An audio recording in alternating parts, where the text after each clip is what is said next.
یہ جو خرچ کرنے والے لوگ ہیں یہ سمجھ رہے ہیں کہ ہمیں کیا مل رہا ہے؟ ثواب. تو یہ ثواب نہیں مل رہا بلکہ پیسہ بھی ضائع، اور اس پیسے کا قیامت کے دن حساب دینا پڑے گا کہ ایک بدعتی آدمی کو، ایک مشرک آدمی کو اور ایک لوگوں کو بیوقوف بنانے والے کو نذرانے کیوں دیے؟ یہ پیسہ تمہیں اللہ نے دیا تھا، اسے صحیح جگہ خرچ کیوں نہیں؟ کتنے غریب لوگ ہیں جن کے پاس بڑا گوشت کھانے کے پیسے نہیں ہیں اور یہ بکرے اور دمبے کھلا رہے ہیں ان کو. تو یہ تو وہ لوگ ہیں جو بدعت کی جگہ پہ خرچ کرتے ہیں، گنہگار ہوں گے. دوسرے وہ لوگ ہیں جو خرچ تو نیکی کی جگہ پہ کرتے ہیں مگر ان کو جتنا ثواب، اتنے پیسوں میں وہ زیادہ ثواب کما سکتے تھے وہ اتنا نہیں کماتے. اس کی مثال آپ نے دیکھی ہوگی کہ بعض لوگ کیا کرتے ہیں کہ افطاری میں لوگوں کو افطاری میں ڈبے تقسیم کر رہے ہوتے ہیں باہر. حالانکہ بہت سارے لوگ ہیں، مالدار ہیں، کھاتے پیتے ہیں، ان کے گھروں میں بہت بہترین افطاری کا انتظام ہے، تو اب اتنا پیسہ ان پہ خرچ کرنے کی کیا ضرورت ہے؟ آپ یہی پیسے ایسے لوگوں کو دے دو، ایسے لوگوں کو افطاری کرا دو جن کے پاس کھانے کے لیے روٹی نہیں. تو پیسہ تو خرچ کیا انہوں نے، ثواب بھی ملے گا انشاءاللہ، مگر یہ غریبوں پہ خرچ کر کے زیادہ ثواب کما سکتے تھے. مگر انہوں نے کیا کیا کہ وہی پیسہ بے تحاشا ایسے ہی بازار میں کھڑے کھڑے اڑا دیا. تو کھا تو لیا سب نے، لیکن اگر نہیں بھی ان کو کھلاتا تو یہ ویسے ہی کھا لیتے اپنے پیسوں سے خرید کے، ان کے پاس اللہ کا دیا بہت کچھ. تو خرچ کرنے میں اس کا خیال کرنا چاہیے رمضان میں کہ آپ جو خرچ کر رہے ہیں وہ اس سے بہتر جگہ بھی خرچ کرنے کی تھی یا نہیں تھی. تو بہتر جگہ کون سی ہیں خرچ کرنے کی؟ سب سے پہلے خرچ کرنے کی جگہ یہ ہے کہ آپ یہ دیکھیں آپ کے خونی رشتوں میں کوئی غریب تو نہیں ہے، بہن بھائیوں میں کوئی ایسا تو نہیں ہے جس کے گھر میں روٹی نہیں ہے یا کوئی اس کے گھر میں کوئی بڑا مسئلہ آیا ہوا ہے. تو سب سے پہلے اس کی حاجت کو پوری کریں. سمجھ میں آ رہی ہے بات کہ نہیں آ رہی؟ سب سے پہلے کون ہے؟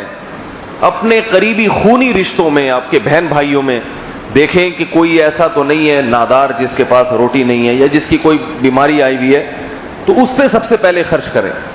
اور اللہ کے نبی نے فرمایا دائیں ہاتھ سے دو اور بائیں کو پتہ نہ چلے.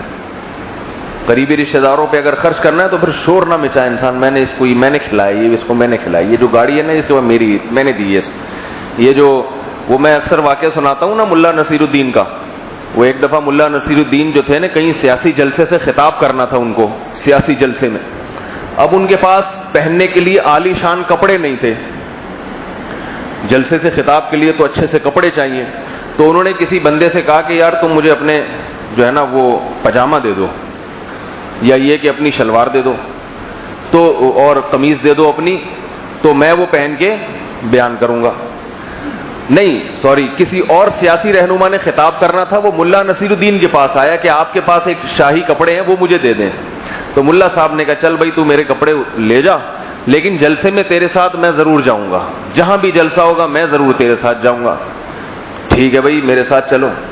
اب سیاسی رہنما جب آیا ہے اسٹیج پہ خطاب کرنے کے لیے تو اس کا پہلے تعارف کروایا ملا نصیر الدین نے کہ حضرات یہ بہت بڑی شخصیت ہیں اور یہ یوں ہیں، اور آپ ان کو ووٹ دیں گے تو یہ آپ کے لیے یہ بھی کر دیں گے، اسکول بھی کھول دیں گے، اسپتال بھی کھول دیں گے، بہت بڑے ہیں، لیکن یہ جو ان کی شلوار ہے یہ میری ہے، انہوں نے جو پاجامہ پہنا ہوا ہے وہ کس کا ہے؟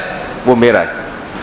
اب وہ جو رہنما تھے سیاسی انہوں نے تقریر کی، تقریر کے بعد آ کے ان کو دبوچ لیا، بولے یہ کیا، یہ بتانے کی کیا ضرورت ہے کہ یہ پاجامہ میرا ہے، ٹھیک ہے نا، تم نے تو میری بےزتی کر دی ساری دنیا کے سامنے، تو بس یہ نہیں بتاؤ کہ یہ میرا پاجامہ ہے.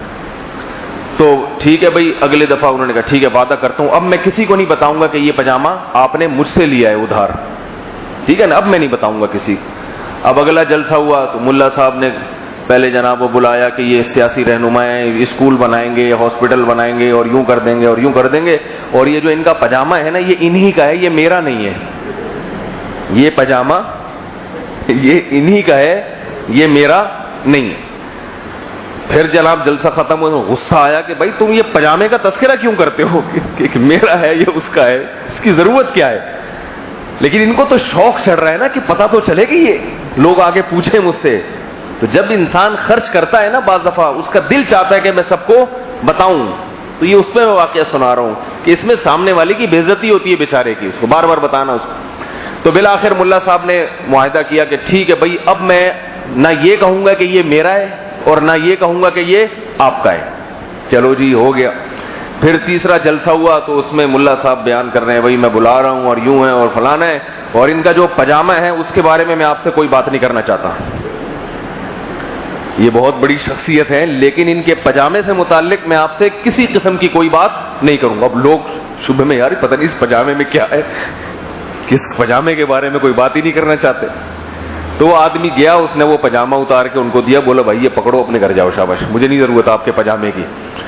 تو خرچ کرنے کے بعد بار بار بتانا، اس سے قرآن مجید میں اللہ نے فرمایا کہ قول معروف ومغفرۃ خیر من صدقۃ یتبعها اذی، کسی سے معذرت کر لینا، تعاون نہ کرنا، یہ بہتر ہے اس صدقے سے جس کے بعد اس کو اذیت پہنچائی جائے، اس کو آڑ دلائی جائے کہ میں نے کیا ہے تو میں نے کیا ہے. یہ غلط ہے. ہاں کسی پر آپ نے احسان کیا اور وہ آپ پر ظلم شروع کر دے، پھر اس کو تانا دینا جائز ہے کہ میرے تم پر اتنے احسانات ہیں اور تم میرے ساتھ بدسلوکی کر رہے ہو، یہ ایک الگ چیز ہے.